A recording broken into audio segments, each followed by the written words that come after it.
আজকে একটা talk show দেখতে পেলাম, যে টক শোতে বিএনপির সাবেক সংরক্ষিত নারী সদস্য বনাম জামাতপন্থী একজন আমেরিকান বিশ্ববিদ্যালয়ের অধ্যাপক ডক্টর মির্জা গালিব, যার ছাত্র রাজনীতিরও একটা বর্ণাঢ্য ইতিহাস রয়েছে। উনি ঢাকা বিশ্ববিদ্যালয়ের মেধাবী ছাত্র ছিলেন এবং ছাত্র শিবিরের ঢাকা বিশ্ববিদ্যালয় শাখার সভাপতির দায়িত্ব পালন করেছেন। দুজনের টক শোটা কিছুটা আমি উপভোগ করলাম, কিন্তু আমার কাছে একটা বিষয় এখানে মনে হলো যে নীলুফার চৌধুরী মনি, উনি যেটা বলতেছিলেন যে উনি মর্মাহত হয়েছেন একজন মুক্তিযোদ্ধার অপমানে। মুক্তিযোদ্ধার অপমান বলতে উনি মূলত ফজলুর রহমান, অ্যাডভোকেট ফজলুর রহমান, যিনি যাকে নিয়ে বর্তমানে রাজনীতিতে অনেক শোরগোল চলছে, ওনার কথা বুঝিয়েছেন। এই ফজলুর রহমান ৫ই আগস্টের পর থেকে নানাবিধ মন্তব্য করে জুলাইয়ের অভ্যুত্থানকে, জুলাইয়ের আকাঙ্ক্ষাকে, চেতনাকে প্রশ্নবিদ্ধ করার চেষ্টা করছেন। অনেকবার অনেকভাবেই জুলাইয়ের আন্দোলনে যারা সম্মুখ সারিতে ছিলেন তাদেরকে হেয় করার, ছোট করে কথা বলার উনি অপচেষ্টাই করেছেন, যেটা কোটি কোটি জুলাই আন্দোলনকারী মনে আঘাত লেগেছে বলেই আমার ধারণা। তো যে কথাটা থেকে আমি আজকে বক্তব্য উপস্থাপনের প্রয়াস পেয়েছি সেটা হলো, আসলে উনি বলেছেন একজন মুক্তিযোদ্ধার অপমান উনি কোনোভাবেই মেনে নিতে পারছেন না। কিন্তু মুক্তিযোদ্ধা হলেই কি উনি কোনো ভুল করতে পারেন না? উনি কি ভুল কোনো কথা বলতে পারেন না? উনি কি ভুল ত্রুটির ঊর্ধ্বে চলে চলে যাচ্ছেন? একটা মানুষের জীবনকালের ৯ মাসের মুক্তিযুদ্ধ উনি করেছেন, অবশ্যই গৌরবের। জাতির প্রয়োজনে উনি অস্ত্র হাতে তুলে নিয়েছেন, এটা অবশ্যই সম্মানের, গৌরবের, দেশপ্রেমের বহিঃপ্রকাশ। কিন্তু তাই বলে মুক্তিযোদ্ধারা কি কোনো ভুলের ঊর্ধ্বে নন? ওনারা কি কোনো ভুল করতে পারেন না? ফেরেশতা হয়ে গেছেন? এবং বাংলাদেশে এমন কোনো আইন রয়েছে যে মুক্তিযোদ্ধারা ভুল করলে, অন্যায় করলে, তারা কারো উপরে যদি জুলুম করেন তাহলে সেটা বিবেচনায় আনা হবে না, আইনের দ্বারা দণ্ডিত হবেন না, আইনটা মুক্তিযোদ্ধাদেরকে পাশ কাটিয়েই চলবে? এরকম কি কোনো ধারা রয়েছে কিনা নীলুফার চৌধুরী মনি আমাদেরকে জানাতে পারেন। দেশে আইনের শাসন যদি প্রতিষ্ঠা করতে হয়, মুক্তিযোদ্ধা বলে বা অন্য কোনো দিক থেকে, আমরা তো আইনের ঊর্ধ্বে একজন নোবেল বিজয়ীকেও বলছি না, তাকেও প্রতি মুহূর্তে আইনের কাছে দণ্ডিত হতে হবে।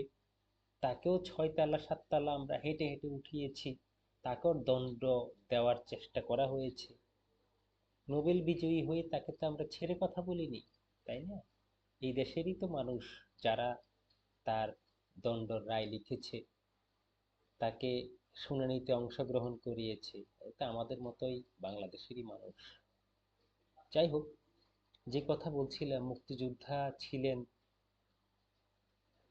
এই মরহুম শেখ মুজিবুর রহমান। আমি ওনাকে বঙ্গবন্ধু বলি, মাঝে মাঝে বলি, মাঝে মাঝে বলি না।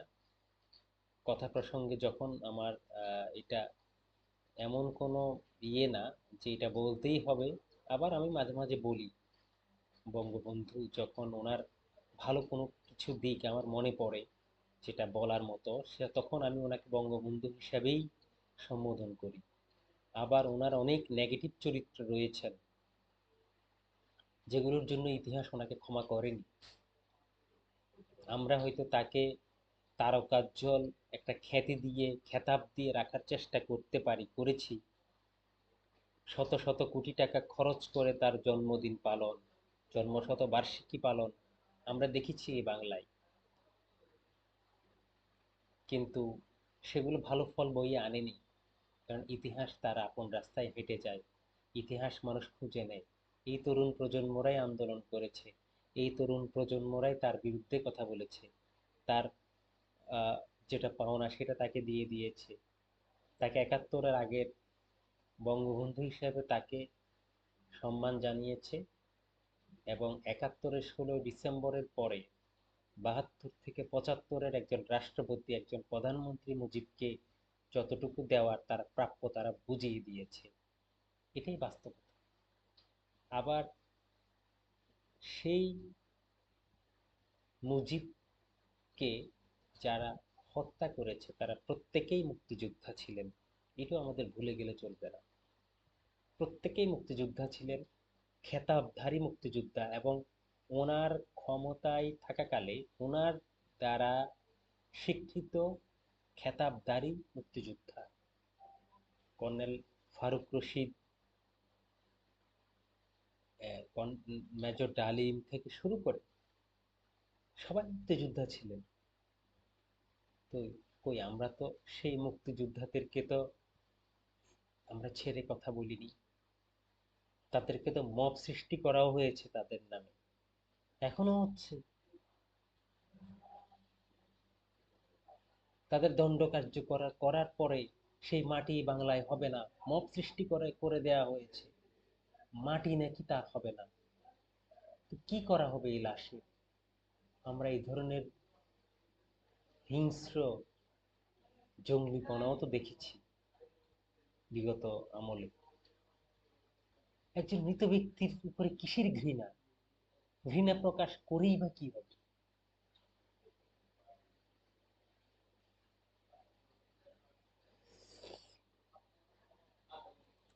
যে কোনো মানুষ মৃত্যুবরণ করলে তার জীবনী থেকে আমাদের একটা জিনিসই পাওয়ার, সেটা হলো যে জীবন থেকে শেখার বিষয় আছে, ভুল ভ্রান্তি জানার বিষয় আছে, শেখার বিষয় আছে।